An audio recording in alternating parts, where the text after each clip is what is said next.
नमस्कार, एक बार फिर दोबारा से स्वागत आपका हरियाणा न्यूज़ 24 पे।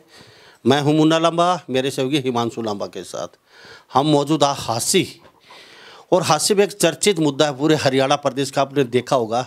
सुमन भाटोड़, थुराना गांव, आपको याद होगा। पिक्चर फिर ताज़ा कर देते हैं हम आपको। सीएम साहब की जन संवाद यात्रा चल रही है और जन संवाद यात्रा को लेके सीएम साहब गांव-गांव जा रहे हैं और लोगों की शिकायतों का पिटारा खुल रहा है और उनका निवारण करने के दम भर रहे हैं।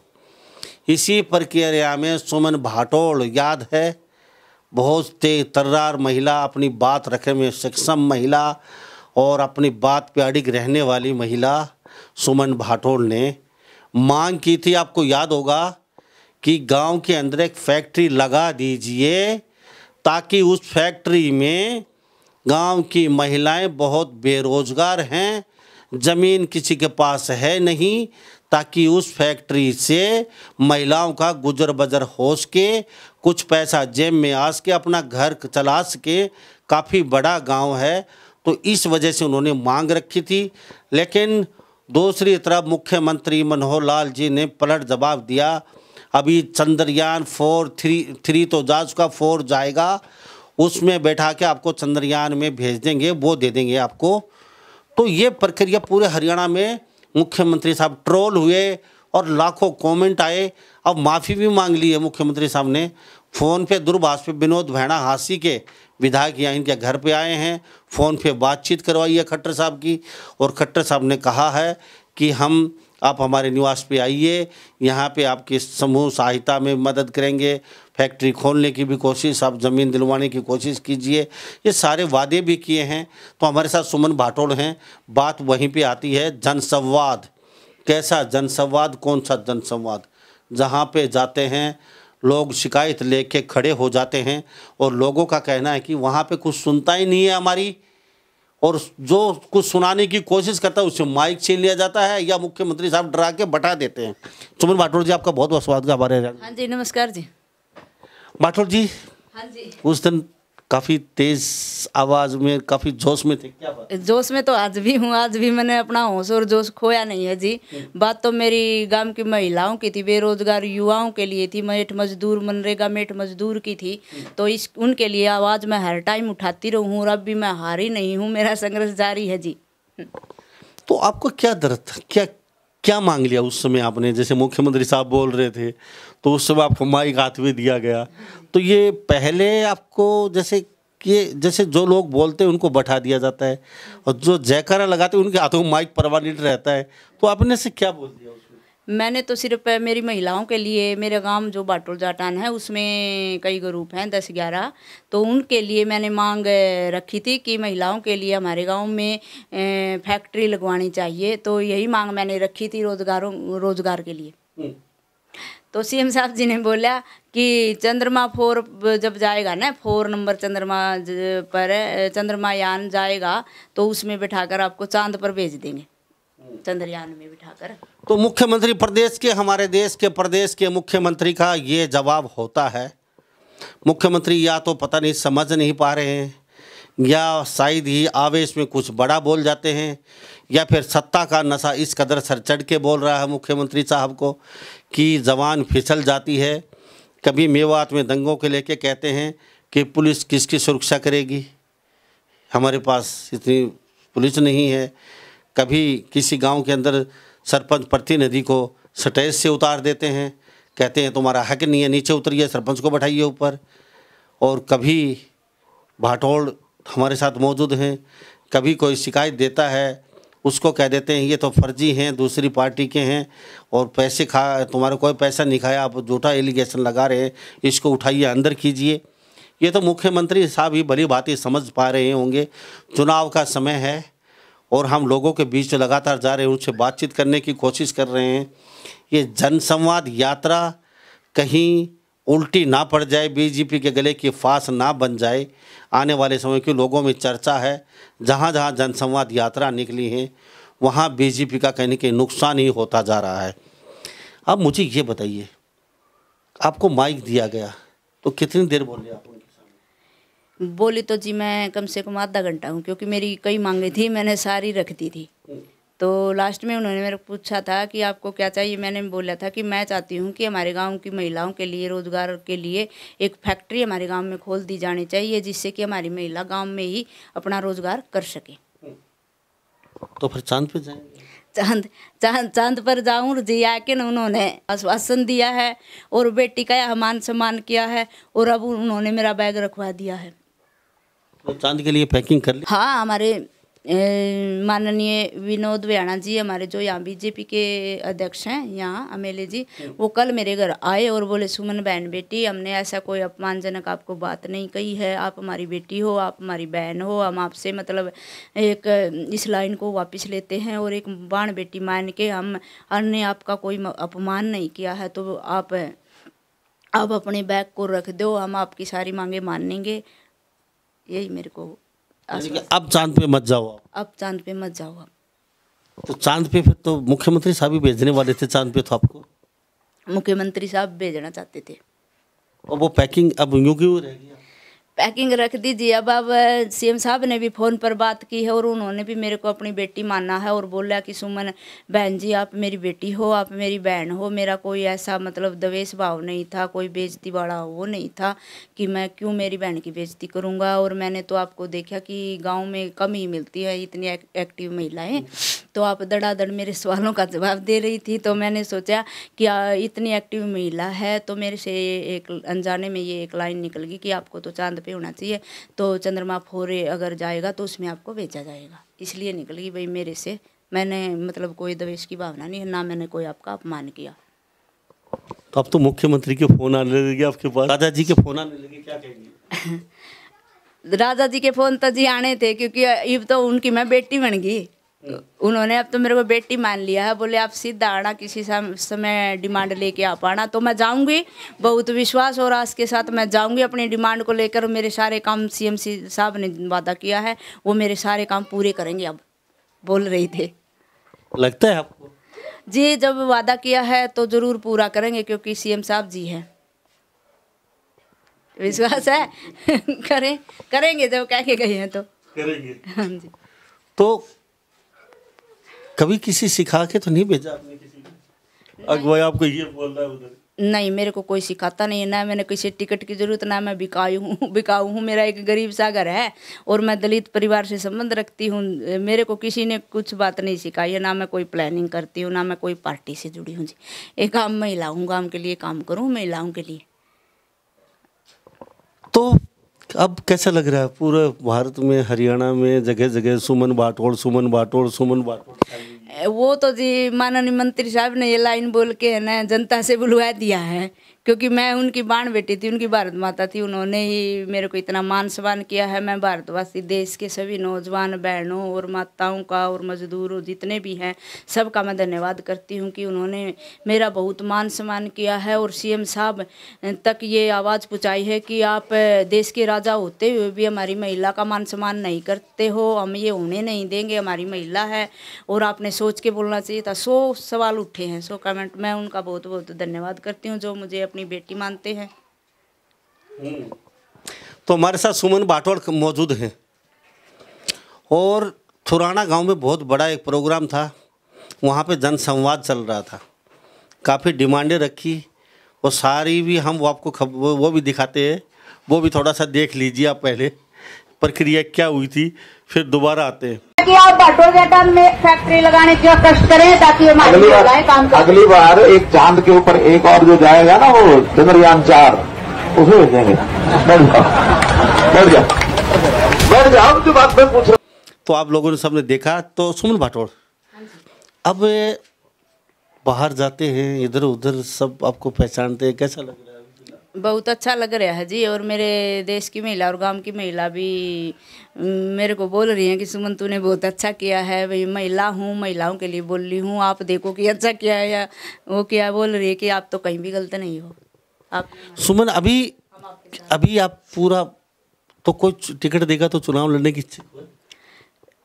चुनाव लड़ने की इच्छुक तो जी नहीं थी, लेकिन ना ही मैं किसी पार्टी वगैरह से जुड़ी हुई हूँ और ना ही मैं लड़ने का वो चाहती जी। चुनाव नहीं लड़ूंगी मैं। ओके। अच्छा, ये आपने सोचा था कभी इतना बड़ा आपको फेम बैठे बिठाए एकदम सेलिब्रिटी बन जाएंगे बड़े? आज पूरे हम पूरा उसका वो आकलन लेके आए हैं। पिछले 2 दिन के अंदर 3 दिन के अंदर 6 तारीख से आज तक सबसे ज़्यादा आपको देखा गया है पूरे हरियाणा में। सबसे ज़्यादा टीआरपी, मुख्यमंत्री, संतरी, सब हीरो, सेलिब्रिटी, गायककार सब आपसे पीछे हैं। सबसे ज़्यादा आप देखी जा रही हैं। देखेंगे जी, देश की महिला हूँ और जनसंवाद में बात करी थी, मांग करी थी, तो महिला के लिए तो हमारा देश है, हमारा भारत देश है, हमारा बहुत ही आगे है और मान सम्मान करता है। मैं धन्यवाद करती हूँ मेरे देश का, देशवासियों का, जिन्होंने बहुत बहुत अपनी बहन बेटी की इज्जत के लिए मतलब। तो हमारे साथ ये सुमन भाटोल मौजूद है। सुमन जी, चलो विनोद भाणा आए, बातचीत करो। विनोद भाणा ने क्या कहा?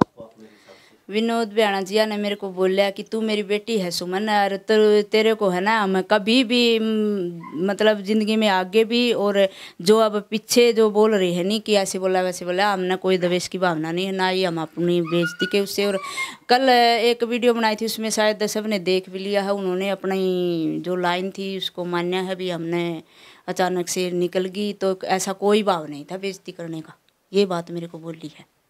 तो सीएम साहब को आपने माफ कर दिया जी? अब देश के नेता हैं, बड़े बुजुर्ग है, के कहूँ जी उन्हें ना, तो मैं माफ़ी की कह सकती। उन्होंने सोचना चाहिए भी उनका देश की बेटी थी।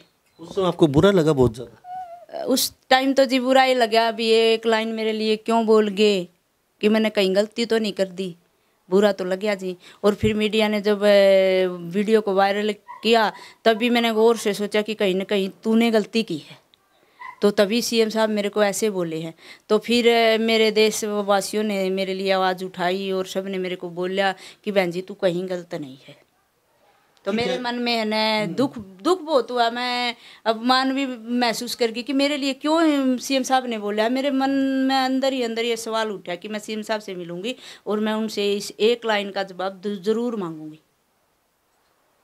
तो हमारे साथ सुमन भाटोल खास बातचीत तो मौजूद है। सुमन भाटोल, मुझे एक बात बता दीजिए, चलो जल संवाद यात्रा चल रही है, तो क्या लगता है काम हो रहे हैं? मुख्यमंत्री जिस तरीके से बात कर रहे हैं, क्योंकि सत्ता का नशा सबको होता है। चौधरी भूपेंद्र सिंह हुड्डा की सरकार थी, वो भी 2 बार मुख्यमंत्री बने थे, उस समय उनको भी सत्ता का इतना ही नशा था जितना आज हमारे खट्टर साहब को जितना सत्ता का नशा है। तो सत्ता का नशा सबके सिर चढ़ बोलता है। जिसके पास कुर्सी होती है वो अपने आप को राजा समझने लग जाते हैं, और उसके बाद वो ये सोचते हैं कि लाइफ टाइम जिंदगी भर के लिए कुर्सी हमारे पास रहेगी। लेकिन ये जनता जनार्दन की दी हुई कुर्सी है, पता नहीं कब नीचे से निकल जाएगी और वो कब ज़मीन पर आ जाएंगे, उनको पता भी नहीं चलता। पीछे जो नेता हैं बड़े बड़े कुर्सियों पर बैठते थे, लाखों लोगों को दरबार लगाते थे, आज उनके दरवाजे पे उनके घर पे कोई जाने वाला नहीं है, क्योंकि वो जीते नहीं, जीतने के बाद वो गुमनामी के अंधेरों में खो जाते हैं। तो ये सत्ता आनी जानी चीज़ है। अभी जिस तरीके से मुख्यमंत्री जनसंवाद यात्रा कर रहे हैं, क्या वास्तव में आपकी नज़र में सही है? क्या वास्तव में लोगों को काम इस यात्रा से हो रहे हैं? देखो, मेरा मानना है कि जनसंवाद तो मंत्री के लिए और एमएलए के लिए भी इस टाइम पे भी और पहले भी सही है कि वो जनता से मिले और बात करे। और इस बात पे मैं ये कहना चाहती हूँ कि जो जनसंवाद सीएम साहब जी कर रहे हैं, वादे बहुत सारे कर रहे हैं, ये वादे तो बड़े बड़े कर रहे हैं। अब तो चुनाव आ गया, चुनाव के लिए तो हर पार्टी वादे कर रही है। कांग्रेस भी कर रही है, बीजेपी भी कर रही है, आम आदमी भी कर रही है, जेजेपी भी कर रही है, चौटाला साहब भी कर रहे हैं। तो चुनाव का बहुत शॉर्ट पीरियड, थोड़ा सा समय बचा है। तो ये लॉलीपॉप या झुंझुना जनता समझती है भाई अभी इतनी जल्दी तो काम होने वाले नहीं है। हाँ जी, पता नहीं तो हवा में तीर छोड़ के हैं या फिर काम को पूरा करेंगे, वो तो जी जनता को पता भी चल जाएगा। अगर 1-2 महीने में ये काम पूरे होते हैं तो हम मान लेंगे कि सही काम करे हैं, हमारे वादे पूरे करें। अगर 1-2 महीने में ये काम पूरे नहीं होते हैं तो हम मान लेंगे कि ये तो सिर्फ हवा में ही तीर छोड़ दिया है। कितना बड़ा गाँव? मेरा गांव बहुत बड़ा है जी, 3-4 पाने तो अपने जट्टा की मोहल्ले बस्ती है, 3-4 हमारे ये जो हरिजन हैं, ये हमारे गरीब लोग इस साइड रहते हैं, कई मोहल्ले हैं, 5-6 हज़ार के करीब हमारे जनसंख्या है। आज समस्या किन किन चीज़ की है फिलहाल आपके गांव में? ये जो विकट समस्या, पानी, बिजली, चिकित्सा, शिक्षा, 4 चीज़ों पे पहले फोकस करें, उसके बाद दूसरे पे करेंगे। कानून व्यवस्था कैसी है हमारे गांव में? ज़्यादातर तो समस्या है मकानों की। गरीब लोगों के पास? गरीब लोगों के जितने भी मकान हैं सारे मतलब गरीब मोहल्ला है और उसमें है ना सभी टूटे फूटे मकान पड़े हैं और किसी का अभी तक ये नहीं है कि लोन वगैरह हुआ है बेचारा। कहाँ गया जो ऊपर से पैसा आता है? ये तो सीएम साहब जी जाने कि कहाँ गया। वो कहने वाली बात आएगी कि 5 किलो आटा अगर वो गरीब को देते हैं तो 50 करोड़ रुपया है ना पिछले दरवाजे से वो माफ़ भी करते हैं। तो मुझे कुछ ऐसा लग रहा है कि इस साल में है बहुत सारे मकान हैं जो कि अभी तक बने नहीं हैं। और शिक्षा के लिए बोलूँ तो ज़्यादातर गांव में तो बच्चे कमी है, शिक्षा भी में भी पीछे है। लेकिन जो गरीब भी जाते हैं जो बच्चे कितने तक का स्कूल? हमारे +2 तक का भी है और 2 स्कूल है में छोटे स्कूल में। मास्टर हैं स्कूल में सारे? हाँ टीचर तो सारे हैं टोटल। हाँ टीचर तो हैं क्योंकि कई बार चक्कर भी लगा हो और अब से मैं जाने भी नहीं पाई है। मतलब ठीक पढ़ाई तो ठीक हो रही है क्योंकि मैं हमारे ये बच्चे आम हैं इनका काम वगैरह मैं देखूँ और मैं कोशिश करूँगी जाके चेक करने की भी कि कैसा काम हो रहा है कैसा। अस्पतालों की? अस्पतालों की पशुओं का अस्पताल है उस साइड देखभाल होती है पशुओं की और यहाँ महिलाओं का अस्पताल है। हर बुधवार को टिक्के वगैरह लगते हैं और मेरे को तो फिलहाल कभी जाने की ज़रूरत नहीं पड़ी है क्योंकि छोटे बच्चे नहीं हैं।